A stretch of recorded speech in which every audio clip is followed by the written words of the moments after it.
একবার হলো এভাবে ইলিশ মাছের ঝুরি ভাজা খেয়ে দেখবে। নমস্কার বন্ধুরা, রিপা সিম্পল লাইফ থেকে তোমাদের সবাইকে স্বাগত।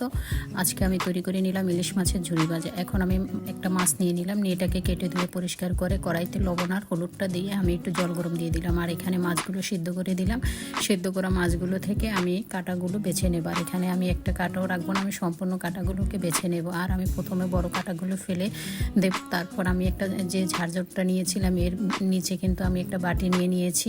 যেহেতু আমি এটা চামচের সাহায্যে এখানে অনবরত নাড়তে থাকলে নিচে দিয়ে মাছটা পড়ে যাবে আর উপরে দিয়ে কাঁটাগুলো থেকে যাবে। তো আমার এই রেসিপিটি যদি ভালো লাগে অবশ্যই লাইক কমেন্ট শেয়ার করে পাশে থাকবে পরবর্তী ভিডিওগুলো পাওয়ার জন্য।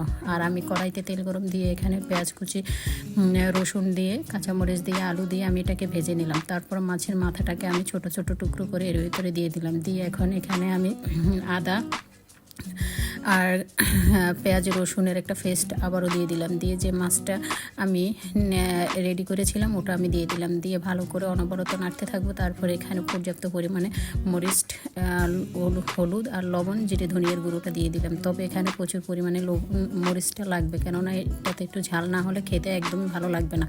যতটা ঝাল হবে আর এটা খেতে অনেক ভালো লাগবে। তো দেখো আমি এটা একদম নাড়াচাড়া দিয়ে তারপরে এটাকে একদম কমিয়ে নিলাম। আর রেডি হয়ে গেল আমার ইলিশ মাছের ঝুরি ভাজা।